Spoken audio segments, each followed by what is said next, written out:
parang walang nangyari. Yan po ang statement ng ating butihing Senadora Risa Hontiveros. Siguro po para sa inyong mga wala dito, pero para sa amin na nandito, napakaraming nangyari. Takot na takot po ako na kailangan ko na magpaalam sa mga anak ko.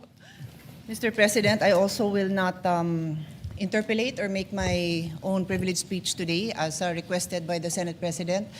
I reserve my right to make the proper interventions at the time that the Senate President and our other colleagues agree upon.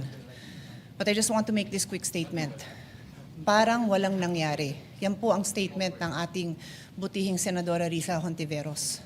Siguro po para sa inyong mga wala dito, pero para sa amin na nandito, napakaraming nangyari. Takot na takot po ako na kailangan ko na magpaalam sa mga anak ko. At yung staff ko, 2 pintuan ang pagitan ko sa putukan. Yung staff ko na si Claire, na 20 years na sa akin, nandun siya sa labas. She has a 12-year-old son. Kinuwento niya sa akin lately na tumatakbo siya, hindi niya alam kung saan siya pupunta.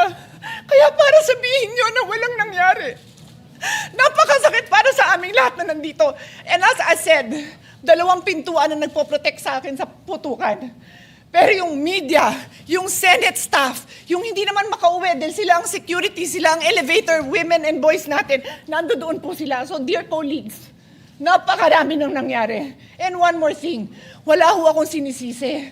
Pero nung pagkatapos ng lahat, pagtingin ko ng group natin, yung dating majority group, walang ni isa sa inyong nangamusta sa amin.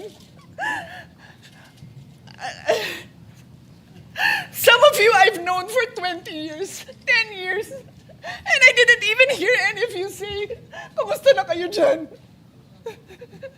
Napakasakit na sa akin. Sobrang sakit.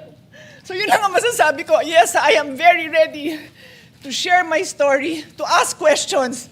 Pero kung wala ho kayo dito, huwag niyong questionin yung mga nangyari sa mga nandito. Dahil nandito kami, kasama ng staff namin, Senate staff. You have your own story. I respect that. But please respect my own story. Thank you, Mr. President.